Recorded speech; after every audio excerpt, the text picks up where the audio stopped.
Hello there. Why us Kenya? Why us 254? This is your boy Omudi Hamis, and today I am here to discuss about femicide in Kenya. Femicide is the rampant killings of our young girls, mostly college girls, aged between the ages of 18 to 24 years of age. Now, I'll start with an example, or rather a story. There's a community at the coast of Kenya, a place called Malindi. There's a community, a very hidden community called Wariangulo. Wariangulo is a hidden community because of the following reasons. They are ebbed, or rather hidden, in between this community called Giriama and Wachonyi. Wariangulos are made up of extremely beautiful ladies. These ladies, or rather these girls, can't be married, or rather be dated by other people. So what happens, or the reason for this, is that they say, not that they say, it's a fact. If you date one of them, one of the girls, despite being beautiful, I mean beautiful, they are pretty, I've seen them, they are very pretty, Rwanda type of beauty, you know. If you know the Rwandan girls, how they are, you know, like symmetrical, nice nose, mouth and everything. See, that's how we define our beauty. So these ladies from this community called Wariangulo are like that. They're all beautiful, I mean all of them, but you can't date them. This is the reason. If you marry or date one of them, all types of misfortune will follow you. Yeah, all types of misfortune. Bahati mbaya, mikosi. You will lose your job. You will lose your everything that you owned. You will encounter death. People will die in your family. They are called the misfortune people. Yeah? So no one messes with them, no one dates them. That's why they are rarely known, but they're very pretty. It is believed that the water spirits, their proximity to the ocean, makes them being possessed by a water spirit. This water spirit is a woman. She's the reason why they're pretty. Now, for those who have read this book by a Nigerian, there's a Nigerian, I read a book back in high school called The Concubine. This book explains the Wariangulo people. Now, the Wariangulos, like this Concubine book, who the main character, the lady in that book, was possessed by a water spirit who was very jealous. Any man that dates the lady in that book, alikuwa nafariki, or misfortune nampata, you know, anapata kuumwa na nyoka, anapata kufanywa nini. It is the same reason that is encountering these ladies from the coast, Malindi, called the Wariangulo tribe. Now, how is this connected to the femicide in Kenya? There's something that is not being discussed here. And I want you to listen very carefully if you're a Kenyan. Mostly if you're in college. The reason why misfortune follows such people or such girls, if you sleep with them, is this.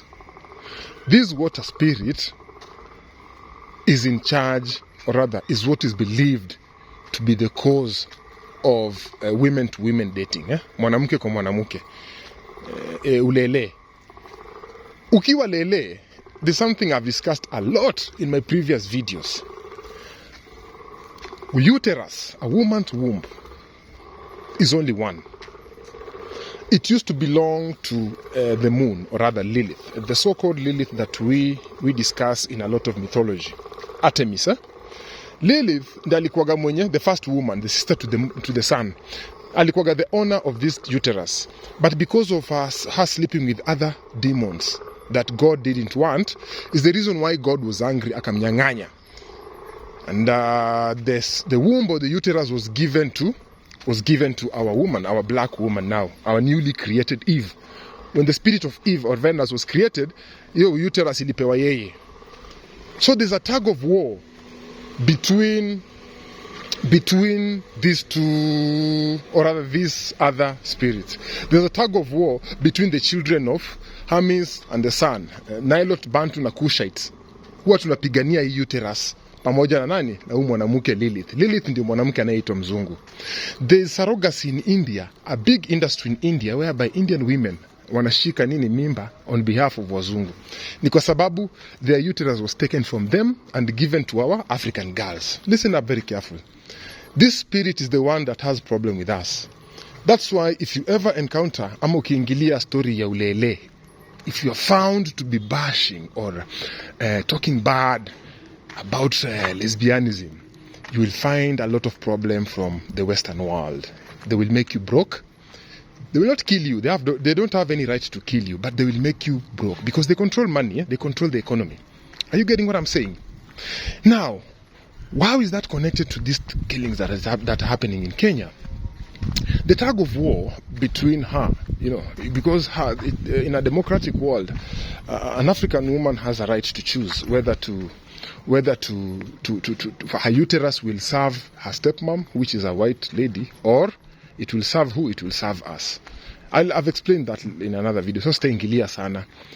This is what happens. Once a black girl enters puberty, dem Mwafrika akiingia kwa puberty, na akona right ya kuchagua whether she will sleep with a dick or have other entities sleep with her, the demons.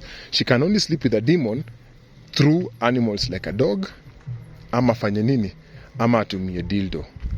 But to do that, she has to summon this Lilith. Lilith ndio kwa demon, the demonology we call her Sakobi.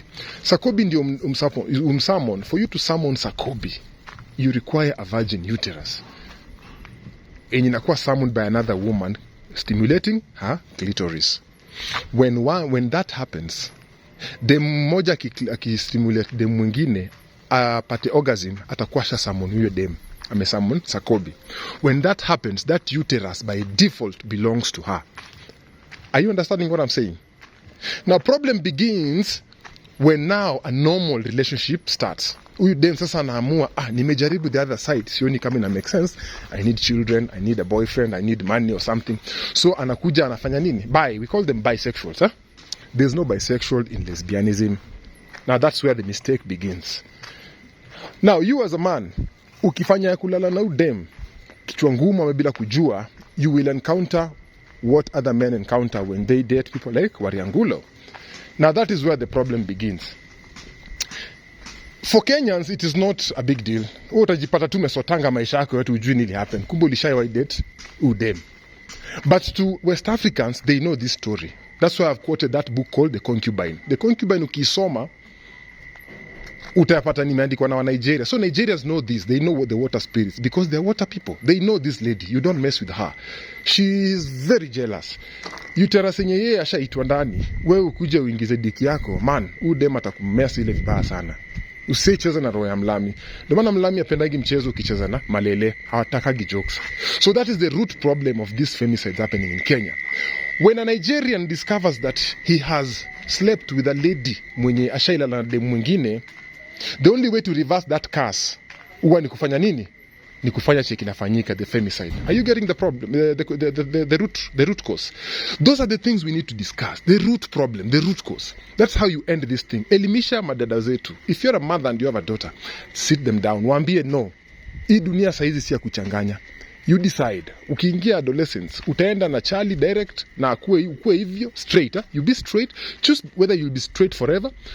Choose whether you'll be alele. No one is against lesbianism, by the way. No one. Kama tuizi mayai nimeshikilia hapa. Mayai ndio muhimu. That is what is being fought for. Wewe kama umechagua kulala na madem, wewe endelea tu hivyo hivyo. Never back down. Kama umeamua kulala na maboy, endelea hivyo hivyo. The problem begins when you mix those two things. Chagua moja na iende hivyo.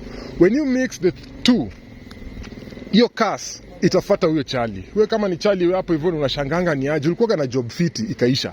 Ulikuwa na nini poa ikaisha. Wewe kama ukijoli mess na demu kole. Most of these problems ama recruitment happen in boarding schools and colleges. That's why most of these victims unasikia ni mademu college because they want to try it out both. Curiosity. Number one problem, ama gift. It's a gift actually. It's from curiosity that we gain knowledge. Yeah? You can't gain knowledge without curiosity, but it's the same curiosity that kills a cat. You get the point? So, you as a Kenyan, elimisha your sisters. Tell them, choose side. Ukichagua huku, just go with that side. If you're a lele, chagua hiyo. Umeamua kutumia madildo, umeamua kulala na dogi, because a dog can be possessed by demons and sleep with your sisters, ama your ladies. So, for Kenyans, that is the message for today. Please, let us discuss the root problem. Tutamarch, tutacomplain, tutafanya nini, but Nigerians wanajua, alele usimes nae. ukilala naye maisha yako yote, you'll be so cursed, nothing will go through. To reverse that curse, unahitaji nini? Body parts za udem, urudi kwa mchawi. To do that, to reverse the curse, ndio unasikia nini? Killings nafanyika. So you need a lot of money to reverse the curse or have a vagina. Thank you very much, and please let us stop the killing of our girls by educating ourselves. Tuache nyege. Asanteni.